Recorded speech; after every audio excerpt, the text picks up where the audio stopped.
Hi everyone. In this lecture, we will discuss about the models for single stage MOS amplifiers. So these models actually capture the behavior of the single stage MOS amplifiers, and it helps us to give an intuitive understanding under different loading conditions. So shown here are the four commonly used models to represent the single stage MOS amplifiers. So all these four models have three important parameters. So one is the input resistance Rn, output resistance, and the transfer parameter. The transfer parameter is the ratio of the output quantity of interest divided by the input quantity. The first one shown here is actually a current amplifier.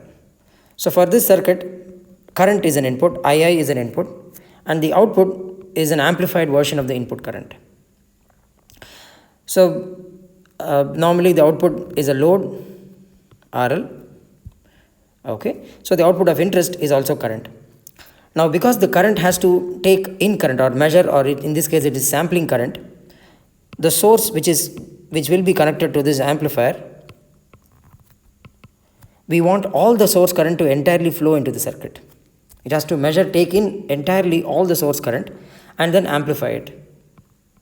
So for this to take in all the source current, its input resistance should ideally be 0. For an ideal current amplifier, the input resistance should be 0. Or in fact, for practical scenarios, you just want the input resistance to be much smaller than the source resistance. The second one is the voltage amplifier. So wherein the input is a voltage and output is also a voltage. So normally the load resistance is connected here. Now because for a voltage input, so which means we are assuming that the input is fed as a voltage. So what I'm representing here is actually a voltage source with a finite source resistance. It can also be another driving circuit before this. So again, we know that you can represent that circuit as a single voltage source and an equivalent Thevenin resistance. Now for this circuit to faithfully amplify the signal, it should take in the entire signal as it is. Vs should be taken. For example, if Rn is 0, no signal is going to enter the amplifier. Even though you applied a finite signal at the input, almost all that signal will drop across the source resistance. So we don't want any of that to happen. We want all the voltage to entirely appear across the amplifier, and for that to happen, the source resistance, the input resistance has to be infinity. So no matter what the source resistance is, you will have, if this condition is met, then no voltage will drop across the source resistance. And AV here is the voltage gain, which is the ratio of the output to the input voltage, or rather I have to use the word unloaded voltage gain. So the unloaded voltage gain is measured under ideal conditions. So for a voltage amplifier, it is measured when RL is infinity and RL is infinity and Rn, or let me write it in terms of RL and RS. RL is infinity and RS is 0. So the voltage gain measured under these conditions will be your unloaded voltage gain. So this AV here is your unloaded voltage gain. For an ideal voltage amplifier, the input resistance Rn should be infinity. Okay. And now we'll talk about the output resistance. So in the current amplifier, I'll just go back to the current amplifier. For the current amplifier, we need, since the output quantity of interest is current, you want the entire current that this amplifier generates as a response to the input II to flow into the load resistance. And that will happen if the output resistance of the amplifier Rout is infinity, ideally. So if your output resistance is infinity, then the entire current will flow into the load resistance. So for an ideal current amplifier, Rn should be equal to 0 so that it can take in all the current, and Rout should be equal to infinity. So if your output resistance is infinity, then it will feed all the current into the load resistance. And for a voltage amplifier, we just saw that the input resistance ideally should be infinity.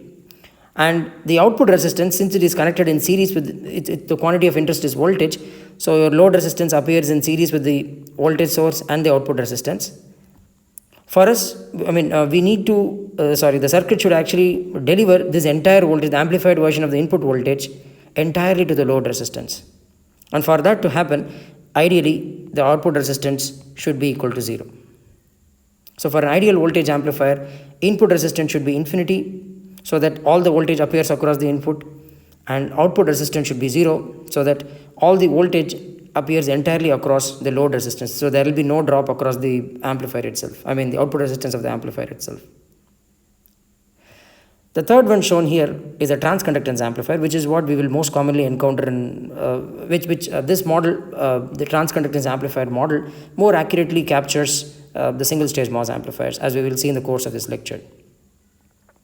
So here for this model, the input is voltage. So again, if voltage is an input, the circuit has to fully sample that voltage or fully take in that voltage. So the input resistance has to be infinity, ideally.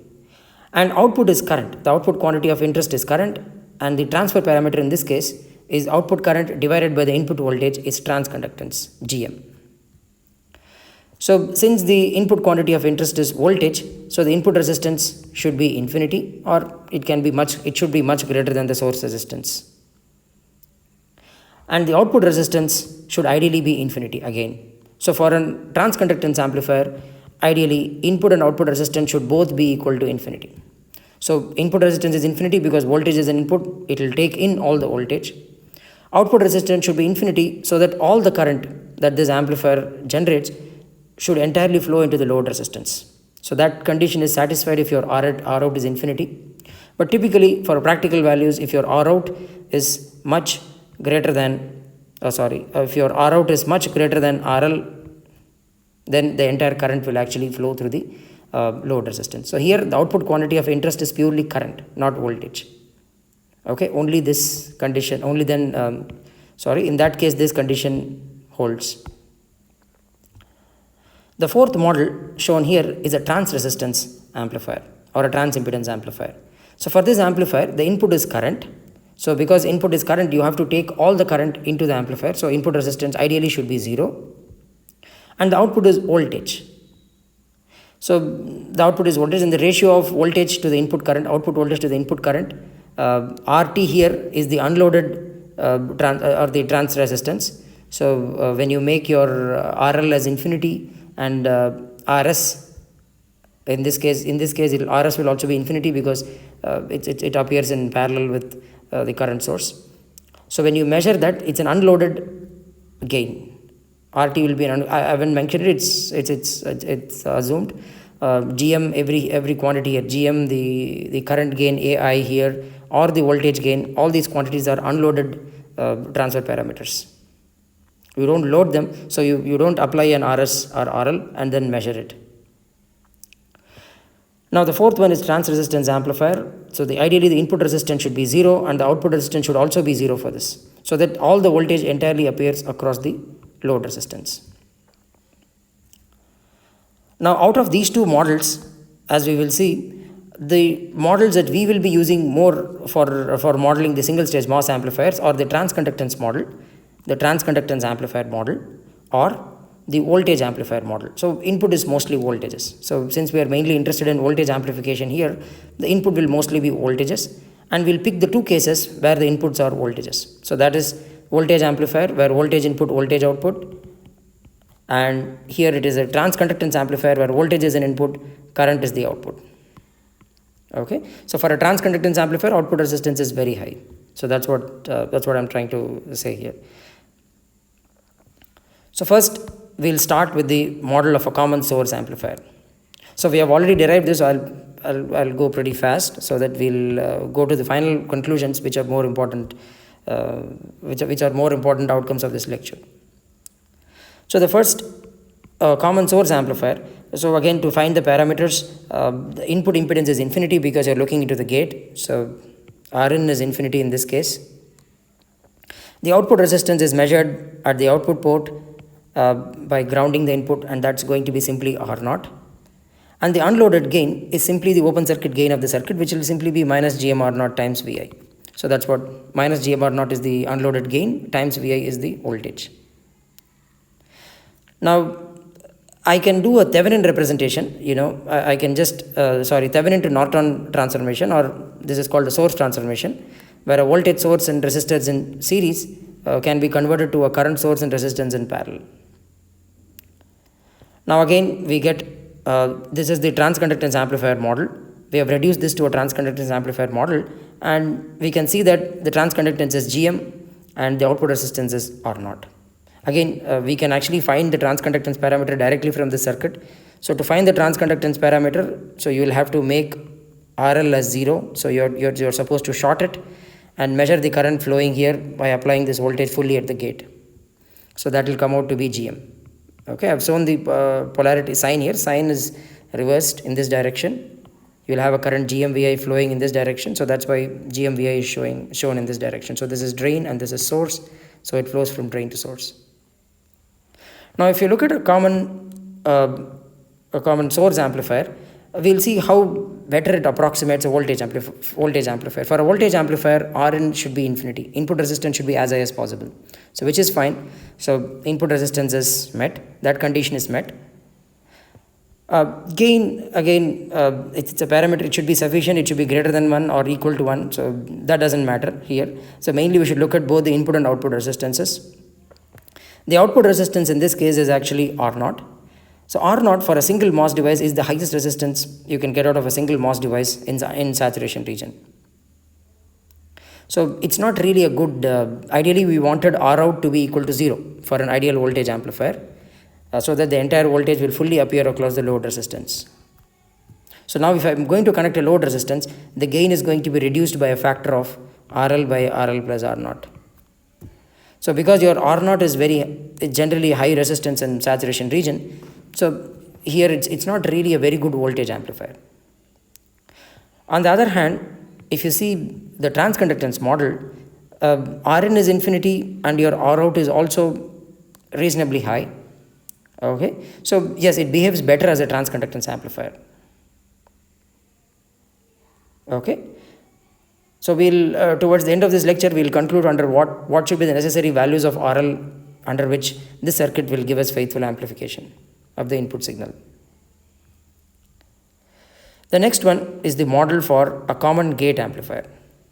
So here I'm going to make a few assumptions for a common gate amplifier to derive the input and output resistances. So we have already done this extensively in the previous lectures, and we saw that the input resistance Rn is a very strong function of what you connected the load, and similarly the output resistance seen at the drain is also a very strong function of what you connected the source. So for the time being, I'll assume that the load resistance is small. So when I say small, it is smaller than R0. I'll assume it's small. So when you make the assumption, you can approximate the input resistance to be approximately equal to 1 by Gm. And similarly, the output resistance, if I'm going to directly drive my input here with a 0 source resistance, I'm assuming source resistance is 0 here, then the output resistance will simply be equal to R0. So this node can be assumed to be AC ground when I ground the input. So then the resistance seen at the drain will simply be R0. And we already know how to derive the unloaded gain for this amplifier, which is 1 plus Gm R0 into Vi. So now if you look at this model, we'll see the input resistance is 1 by Gm, output resistance is R0. Okay, so actually does it really model a voltage amplifier, because your input resistance is very low, output resistance is also high. So it's the opposite of voltage amplifier, because voltage amplifiers would want a high input impedance and a low output resistance. Okay, so this is a very poor voltage amplifier because the loading effects are going to significantly alter the gains, and even because your input resistance is also very low and output resistance is very high. Then I'm going to transform this using the source transformation theorem, and I'll get voltage source and resistance in series can be represented as a current source and resistance in parallel.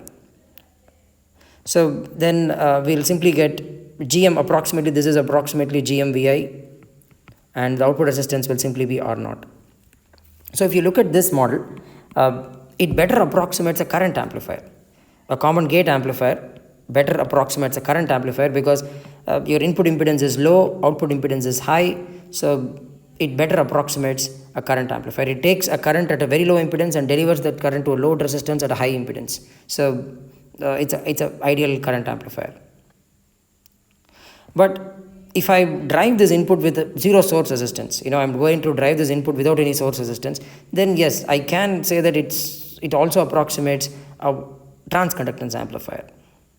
Okay, at least as far as the load is concerned, when I'm connecting a load resistance across this, it's going to see a current flowing into it which is proportional to the input voltage, and it's also going to perceive a high output resistance. So, as far as the load end is concerned, it will look like a transconductance amplifier. The third one is the common drain configuration. So to find the unloaded gain of the input impedance, we have to just find the impedance seen at the gate, which is infinity here, and the output impedance we already know for a common drain configuration is simply 1 by Gm, and the unloaded gain is Gm R naught by 1 plus Gm R naught. Now if you look at this model, R in is infinity and R out in this case is 1 by Gm, and R out is actually for a single stage for a single stage MOS amplifier. This is the lowest resistance you can get in saturation region for a given current. Okay, so for a given current, R naught is the maximum resistance you can get in saturation region, and 1 by Gm will be the lowest resistance we can get out of a MOSFET. So output resistance is actually pretty low, input resistance is very high. So yes, this actually models a voltage amplifier perfectly well. A voltage amplifier model would perfectly fit a common drain amplifier. The gain is little less than 1, okay, but it satisfies all the criterion for an ideal voltage amplifier. Again, I can also transform this voltage source into a current source and a resistance in parallel. If you see, the R out is actually very low here.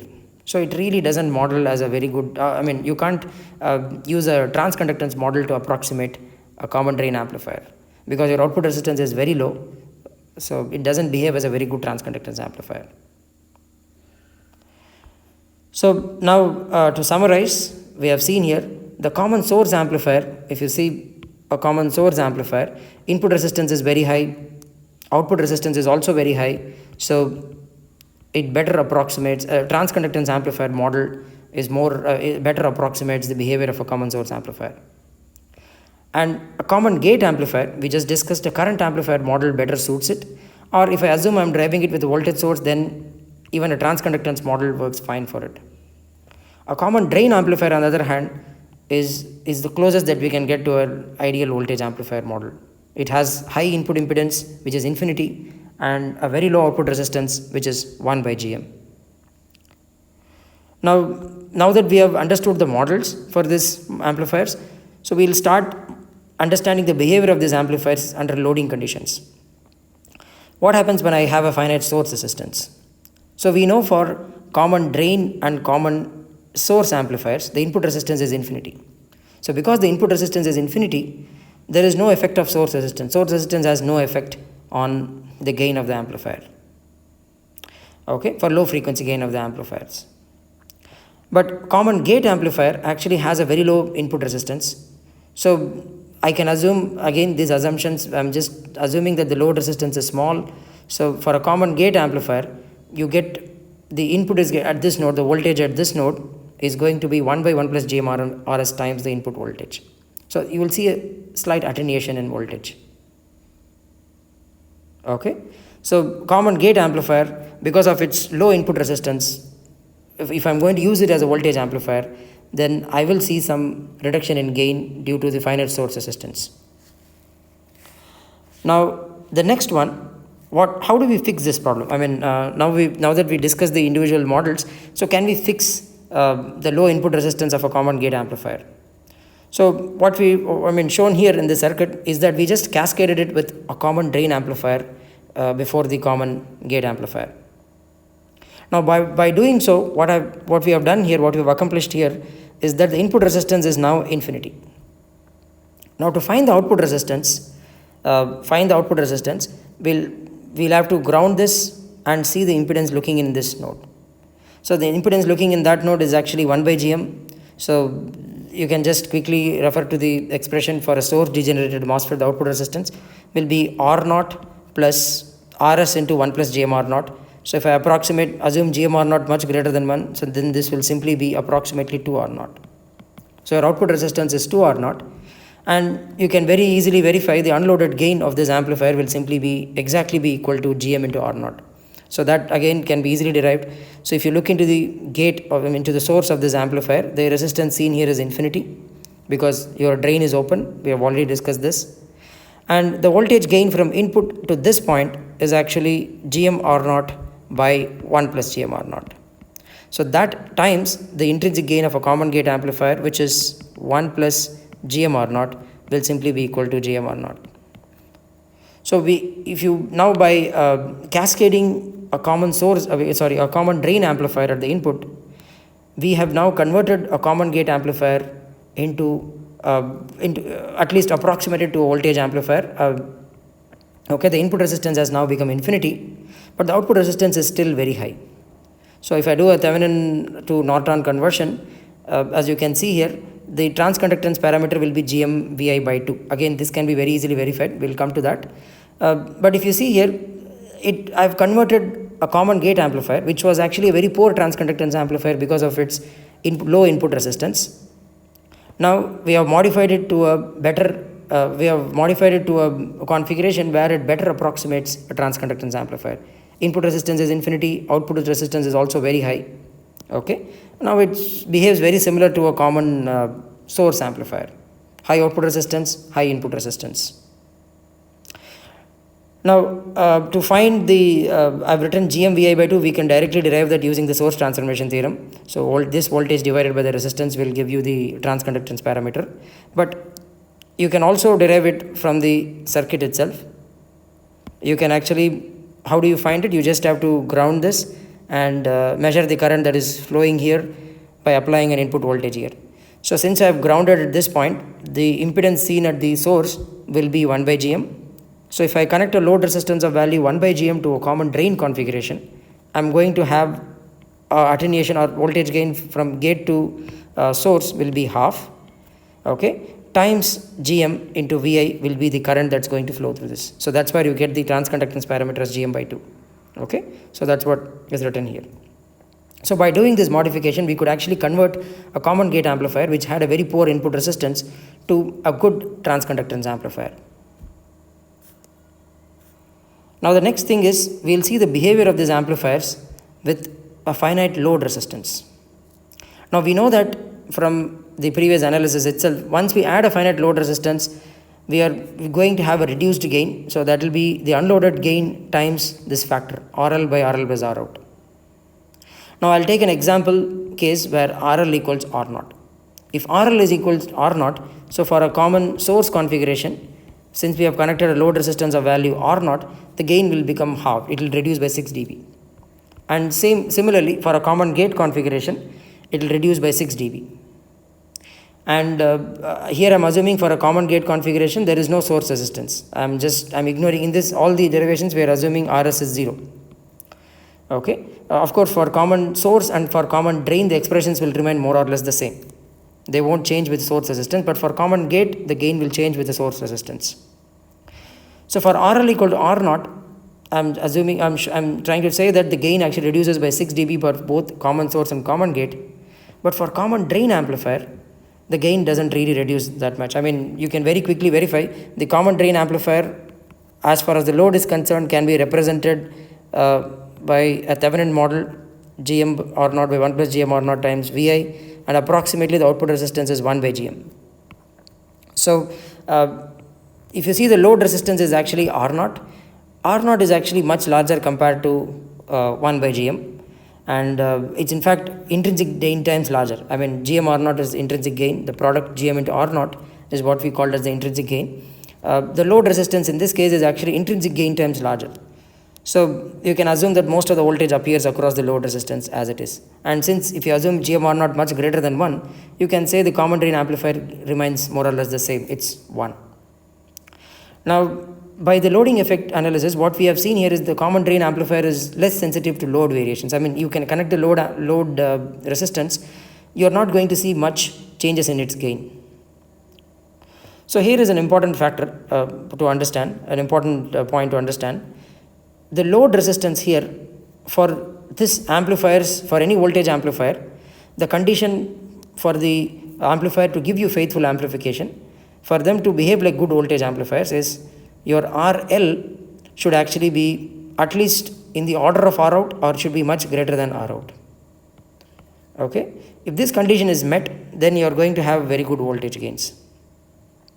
Okay, so the main problem here is that if I'm going to use a common source amplifier as a voltage amplifier, the output resistance is pretty high. It will give you a good gain if your load resistance is also comparable to output resistance. So for example, if I connect a load resistance of 1 by gm, of value 1 by gm to the amplifier, then the gain will become equal to 1 minus 1. So it's almost going to give me no gain at all. Okay, so here, because your load resistance is much smaller than the output resistance of common source amplifier, so that's the main problem here.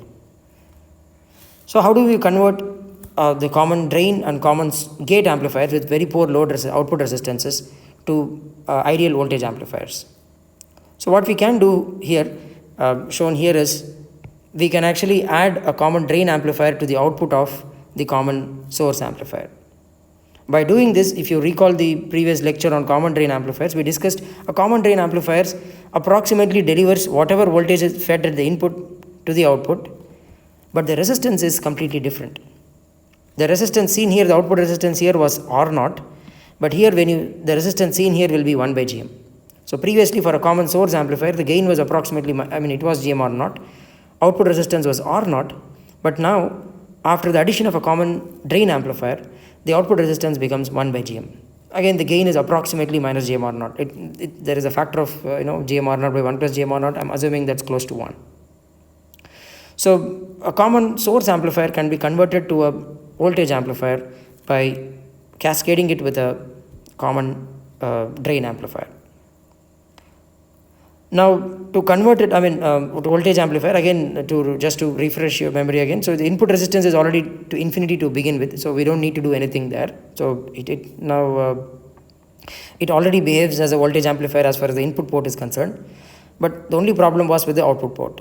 The resistance was very high. By addition of a common drain amplifier, we could reduce the output resistance. Now similarly, we will try to convert a common gate amplifier to ideal voltage amplifier. Now in case of a common gate amplifier, input resistance is also low and output resistance is very high.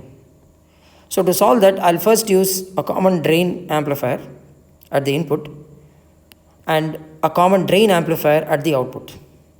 So the common drain at the amplifier at the input, it's going to ensure that the input resistance is infinity, and at the output I'm going to get an input resistance of 1 by gm, the output resistance of 1 by gm. So now this will be the equivalent circuit model for this composite amplifier consisting of 3 single stage amplifiers. Okay, so these are all simple variants of single stage amplifiers which will better approximate each of the models, and in this case I've tried to approximate it to a voltage amplifier model. So keeping these points in mind, that we can represent MOS amplifiers using these models, it helps us in understanding the behavior of these amplifiers under different loading conditions.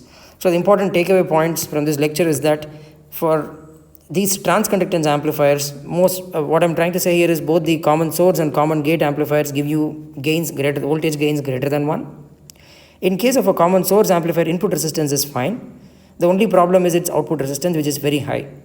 So for it to behave as an ideal a good voltage amplifier, the load resistance should be comparable to the output resistance or greater than the output resistance.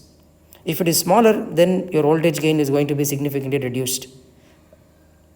In case of a common gate amplifier, similarly, the output resistance is very high. Again, your load resistance should be high enough to give you good gain. Okay, so these are 2 very important points to understand cascaded amplifiers and eventually the cascode amplifier. So which is why I thought I'll spend a very small lecture on this. In the next lecture, I'll start with the discussion of cascaded amplifiers.